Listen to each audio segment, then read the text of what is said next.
சாய் பக்தர்களுக்கு என் அன்பு வணக்கங்கள். ஓம் சாய்ராம். என் அன்பு குழந்தையே, உன் வீட்டு சமையல் அறையில் ஒரு தவறு நடந்து கொண்டிருக்கின்றது. சாயப்பா உன் வீட்டு சமையலறையை பற்றி சொல்ல வேண்டிய அளவிற்கு நிலைமை வந்துவிட்டது என்பதனை முதலில் நீ புரிந்து கொள். தரித்திரம் தாண்டவம் ஆடுகிறது. வீட்டில் கஷ்டம் எப்பொழுதும் உன்னை வாட்டி வதைக்கிறது. பிரச்சனைகள் இல்லாத நேரமே இல்லை என்று சொல்லி என் குழந்தை கலங்கி தவிக்கும் இந்த நேரம், இந்த வாழ்க்கை உனக்கு தரக்கூடிய ஒவ்வொரு விஷயங்களையும் என்னவென்று தந்துவிட வேண்டிய நேரம் அல்லவா? இந்த சாயப்பா இருக்கும் பொழுது உனக்கு எல்லாமே சரியாகவே நடக்கிறது என்பதனை நீ தெரிந்து கொள்ள வேண்டிய நேரம் அல்லவா?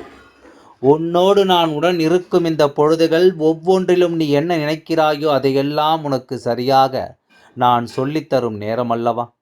சாயப்பா இருக்கும் பொழுது என் குழந்தை எதை பற்றியும் நீ கலங்க வேண்டாம். இந்த அப்பாவிற்கு இருக்கும் நேரம் இந்த வாழ்க்கை நினைத்து ஒருபொழுதும் நீ வருந்த வேண்டாம். உன்னோடு உனக்காக உன்னை சுற்றி நடக்கக்கூடிய ஒவ்வொரு விஷயங்களையும் நான் எப்பொழுதும் சரி செய்து கொடுக்கும் இந்த காலம்.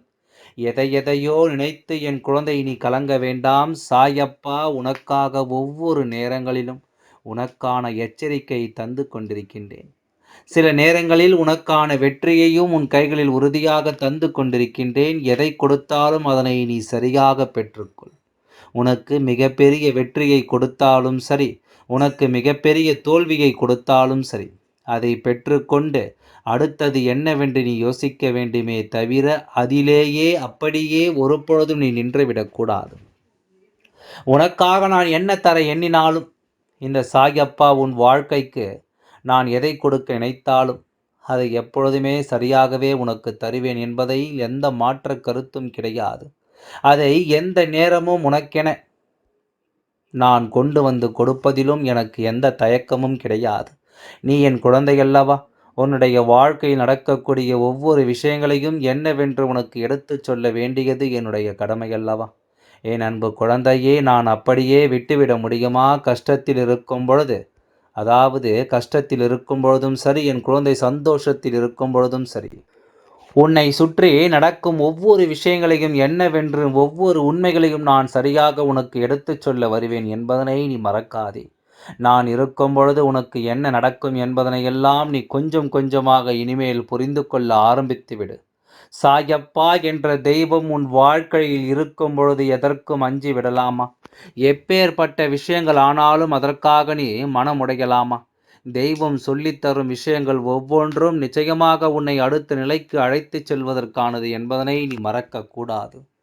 உன் வீட்டு சமையல் அறையில், படுக்கை அறையை, வரவேற்பறை என்று ஒவ்வொரு இடங்களிலும் சில தவறுகள் நடக்கலாம். அதை நீ தெரியாமல் கூட செய்து கொண்டிருக்கலாம். அப்படி இருக்கும் பொழுது அதனை நான் உனக்கு சொல்லித் தருவதில் எந்த தவறும் இல்லை அல்லவா? என்ன சாயப்பா படுக்கையறை பற்றி பேசுகிறாரே, சமையலறையை பற்றி பேசுகிறாரே, ஏன் குளியலறைகளை பற்றி கூட பேசுகிறாரே என்று நினைக்கலாம். ஆனால் எல்லாவற்றிற்கு பின்னாலும் இருக்கக்கூடிய சில விஷயங்களை நிச்சயமாக நீ என்னவென்று தெரிந்து கொள்ள வேண்டும். உன்னோடு நான் இருக்கும் பொழுது நீ எல்லா நிலையிலும் உன்னை யார் என்று உணர்ந்து கொள்ள வேண்டும். உனக்குள் இருக்கின்ற எல்லா விஷயங்களையும் நீ சரியாக புரிந்து கொள்ள வேண்டும். நான் இருக்கும் பொழுது உனக்கு எப்பொழுதும் நல்லது நடப்பதை நீ ஏற்றுக்கொள்ள வேண்டும். தீயதை உணர்ந்து எதிர்கொள்ள பழக வேண்டும் என்பதையும் நீ மறக்காதே. சாயப்பா உன் வாழ்க்கையில் ஒரு நல்லது நடக்க வேண்டும் என்பதை விதியானால் அதை யார் நினைத்தாலும் தடுத்து நிறுத்த முடியாது. யார் நினைத்தாலும் அதை எவ்வளவு சுலபமாக உன்னுடைய வாழ்க்கையில் விட்டுவிட முடியாது. நான் சொல்ல சொல்ல உன்னுடைய வாழ்க்கையிலும் உனக்கான நன்மைகளும் உன்னை தொடர்ந்து கொண்டே இருக்கும் என்பதை நீ மறக்காதே. தெய்வம் இருக்கும் பொழுது இந்த வாழ்க்கையை பற்றிய நம்முடைய சிந்தனைகள் எல்லாம் தெளிவானதாக இருக்க வேண்டும். நேரத்திற்கு ஒன்றை யோசித்து கொண்டிருந்தாய், ஆனால் உன்னுடைய மனநிலையை பார்த்து தெய்வமே குழம்பித்தான் போகும் என்பதனை மறந்து விடாதே. நீ என்ன யோசிக்கிறாய் என்பதனை பார்த்து தெய்வமே மனம் தடுமாறித்தான் போகும் என்பதனை நீ மறந்து விடாதே. அதனால் நடக்கும் விஷயங்களையும் ஆராய்ந்து பார்த்து உன்னை சுற்றி நடக்கும் உண்மைகளையெல்லாம் என்னவென்று உணர்ந்து பார்த்து அதற்கு தகுந்தது போல நீயும் இருக்க கற்றுக்கொள்ள வேண்டும் என்பதனை மறக்காதே. இத்தனை காலமும் சாயப்பாவின் அன்பு உன்னை தூக்கி நிறுத்திய இந்த காலங்களில் இனிமேலும் அது நடக்கும் என்பதனையும் நீ மறக்க வேண்டாம். எவ்வளவு பிரச்சனைகளை நீ சந்தித்திருந்தால், எவ்வளவு சோதனைகள் நீ கண்டிருந்தாலும் இந்த வாழ்க்கை உனதாக்கக்கூடிய ஒவ்வொன்றையும் எப்பொழுதும் உனக்கு சரியாகவே சொல்லித்தரும் என்பதனை நீ மறக்காதே. தேவையில்லாத சில விஷயங்கள் உன் வாழ்க்கையில் வந்து நின்று உன்னை வேதனைப்படுத்தியது எல்லாமும் போதும். ஒவ்வொன்றிலும் இருந்தும் இந்த வாழ்க்கை உனக்கு கொடுத்திட்ட இன்னல்கள் எல்லாமும் போதும். இனி நடக்கும் விஷயங்கள் நன்மைகளையே தரக்கூடிய இந்த காலங்கள் என்று ஒவ்வொன்றையும் என் குழந்தை நீ சரியாக பெற்றுக்கொள்ள தயாராக இரு. ஒவ்வொரு நிலையிலும் உன் அப்பா நான் இருக்கின்றேன் என்பதனை புரிந்து, உன்னை சுற்றி ஒரு துன்பம் வரும்பொழுது அந்த துன்பத்தை உனக்கு நான் என்னவென்று தெரியப்படுத்தாமல் எங்கும் செல்ல மாட்டேன் என்பதனை நீ புரிந்து கொள்ள வேண்டும். உன்னை வாட்டி வதைக்கும் பிரச்சனைகள், உன்னை வேதனையால் இன்னல்கள் என்று ஒவ்வொன்றையும் நினைத்து என் குழந்தை இனிமேலும் நீ பதறிக்கொண்டிருக்காமல் மன நிம்மதியோடு இருக்க வேண்டும் என்பதனை நீ மறக்கக்கூடாது.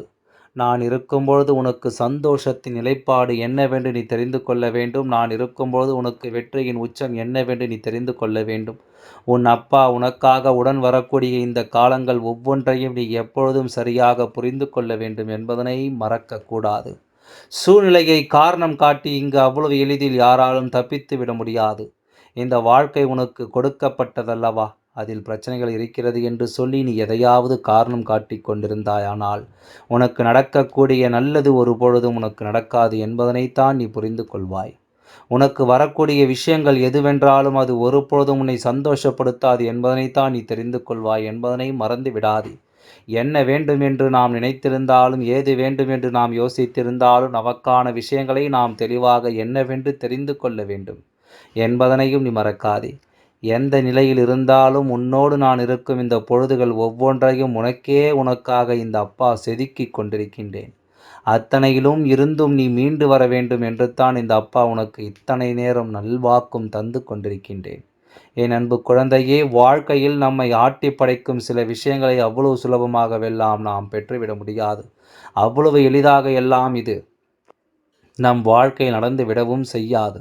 ஆனால் சில தவறுகள் நம் பக்கமே இருக்கும் பட்சத்தில் அந்த தவறுக்கான தீர்வுகளை நாமே பெற வேண்டியது அவசியமாகி விடுகின்றதல்லவா? அந்த தவறுக்கான பலனை நான் தான் இப்பொழுதே கொடுக்க வேண்டிய அவசியம் வந்துவிடுகிறது என்பதனை மறக்கக்கூடாது. எந்த நிலையும் உனக்கு தரக்கூடிய வெற்றியை நீ நிச்சயமாக விட்டுவிடக்கூடாது. உனக்காக நான் இருப்பது எந்நாளும் உன்னை மேன்மைப்படுத்தும் என்பதனை நீ புரிந்து கொண்டால் அது போதும். உனக்கென்று நான் தரக்கூடிய எல்லாம் உன்னை எப்பொழுதும் சந்தோஷப்படுத்தும் என்பதனை நீ புரிந்து கொள்ள வேண்டும். தெய்வம் இருக்கும்பொழுது இந்த நிலைகளை எல்லாம் ஒருவரால் உணர முடிகிறது என்றால் மட்டும்தான் சுற்றி நடக்கும் சில விஷயங்களை நம்மால் என்னவென்று தெளிவாக தெரிந்து கொள்ள முடியும். நம்மை சூழ்ந்து வரும் சில இன்னல்களையும் வேதனைகளையும் நம்மால் என்னவென்று நிச்சயமாக புரிந்து கொள்ள முடியும். நாம் இருக்கும் காலம் இனி எப்பொழுதும் உன்னை சுற்றி வரக்கூடிய நன்மைகளையும் தீமைகளையும் விலக்கிச் சொல்ல வேண்டும். வீட்டு சமையலறை என்பது நாம் எவ்வளவுதான் சோதனையில் இருந்தாலும், எவ்வளவுதான் வேதனையில் இருந்தாலும் நமக்கு மன நிம்மதியை தரக்கூடிய ஒரு விஷயம் ஒன்று இருக்கிறது என்றால் அதுதான் உணவு.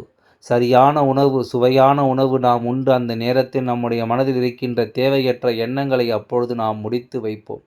மனது ஒரு விதமான அமைதியை தேடும். அந்த நேரத்தில் நமக்கு ருசியான உணவு நம் பசியை ஆற்றும் பொழுது அந்த நேரம் நம்முடைய மனதில் இருக்கின்ற தேவையற்ற விஷயங்கள் ஒவ்வொன்றும் கொஞ்சம் கொஞ்சமாக விலகிவிடும்.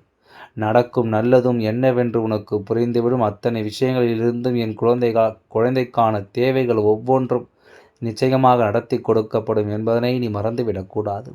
சாயப்பா இருக்கும் காலம் மட்டும் உன்னை ஆட்டி படைத்த இந்த தீமைகள் உன்னை விட்டு விலகிச் செல்வதை நீ உணர்கிறாய் என்று நினைக்காதே. சாயப்பா இல்லை என்றாலும் உன்னுடைய நல்ல எண்ணங்களினால் உன்னுடைய வாழ்க்கையில் எந்த தீமையும் உன்னை விட்டு நெருங்காமல் உனக்கு நல்லதை நடத்தும் என்பதனை நீ மறக்காதே. நான் இருக்கும் இந்த காலம் இனி உனக்கு முழுமையான பல நல்ல பலன்களை எல்லாம் அடுத்தடுத்து கொடுக்க வேண்டி வரும். எந்த சந்தர்ப்பத்திலும் என் குழந்தை விட்டது உனக்கு நடக்கும். இது போன்ற சமையலறை என்ற ஒன்று எவ்வளவு முக்கியத்துவம் வாய்ந்தது என்பதனை நீயும் அறிவாய். உன் வீட்டில் இருக்கின்ற ஒவ்வொருவரும் அதை அறிவார்கள். அப்படி இருக்கும்பொழுது அந்த சமையலறையினுடைய முக்கியத்துவம் நிச்சயமாக உனக்கு என்னவென்று தெரிந்திருக்கும். அப்படியானால் அந்த இடத்தில் நாம் சில தவறுகளை செய்கிறோம் என்று சாயப்பா சொல்லும் பொழுது அதை நீ தெரிந்து கொள்ள வேண்டும் அல்லவா? சாயப்பா சொல்லக்கூடிய வார்த்தைகளில் இருக்கின்ற அக்கறையை நீ புரிந்து கொள்ள வேண்டும்.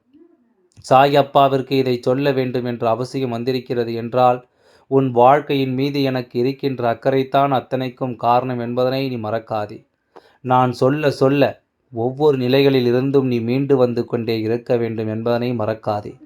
பொதுவாக சமையலறையில் தினம் தினம் நம்மால் சுத்தம் செய்ய முடியாது. அதற்கான நேரமும் காலமும் நமக்கு வந்து விடாது. அதை யாரும் குறை சொல்லவும் முடியாது. 1000 வேலைகள் இருக்கும், 1000 பிரச்சனைகள் இருக்கும். ஒவ்வொருவருக்கும் எந்நேரமும் சமையல் செய்தோமா, சாப்பிட்டோமா, சென்றோமா என்பது போலத்தான் நிலைமை இருந்து கொண்டிருக்கும். ஒருபொழுதும் அந்த சமையல் அறையை சுத்தம் செய்வதற்கான நேரம் இங்கு வாய்ப்பு கிடைக்காது. ஏனோ தானோவென்று ஏதோ ஓட்டமும் சாட்டமுமாக இருந்து கொண்டிருப்போம். அதற்காக சாயப்பா தினம் தினம் சமையல் அறையை சுத்தம் செய்ய சொல்லப் போகிறாரா என்று நீ யோசித்து விடாதே. நான் உன் அப்பா அல்லவா? என் குழந்தைக்கு இது போன்ற ஒரு விஷயத்தை நான் ஒருபோதும் சொல்ல மாட்டேன். எது சரி எது தவறு என்பது எனக்கு தெரியும். எதை உன்னால் செய்ய முடியும், எதை உன்னால் தவிர்க்க முடியும், எதனை நிச்சயமாக இந்த நிலையில் நீ செய்திருக்கலாம். ஆனால் நீ விட்டுவிட்டாய் என்பதும் எனக்கு நன்றாக தெரியும். உன்னை உணர்ந்தவன் அல்லவா, உன்னுடைய நிலையை புரிந்து கொண்டவன் அல்லவா? அப்படி இருக்கும்போது எல்லாவற்றையும் நான் உனக்கு சரியாகவே எடுத்துச் சொல்ல வருகின்ற இந்த நேரம், என் குழந்தை நீ எதற்குமே சற்றென்று மனமுடைந்து மனம் பதறி நிற்பதை நிறுத்தி சொல்வதை முழுமையாக கேட்டுவிட்டு நீ ஒரு முடிவுக்கு வா. எல்லா நாட்களிலும் உன்னால் அதனை சுத்தம் செய்ய முடியவில்லை என்றால் ஒரு வாரம் முழுவதும் நீ சமைத்ததை அந்த வார இறுதியில் அல்லது குறிப்பாக வியாழக்கிழமை இரவில் நீ சுத்தம் செய்தாயானால் வெள்ளிக்கிழமை அங்கு நீ சமைக்கும் அந்த பொருள் தெய்வங்களுக்கு உகந்த அந்த நேரத்தில் நீ கொடுக்கின்ற அந்த மரியாதை அவர்களின் அன்பை உனக்கு நிச்சயமாக பெற்றுக் கொடுக்கும் என்பதனை நீ மறக்கக்கூடாது. அவர்களின் அன்பை உனக்கு கொடுத்து உன்னை நல்வழிப்படுத்தும் என்பதை நீ மறக்காதே. எந்த நேரம் என்ன நடந்தாலும் உன் சாயப்பா உனக்காக நான் இருக்கின்றேன். நான் சொல்வதை மட்டும் நீ தினம் தினம் செய்து கொண்டே வா. நிச்சயமாக எல்லாம் நல்லபடியாகவே நடந்து முடியும். ஓம் சாய்ராம். நன்றி, வணக்கம்.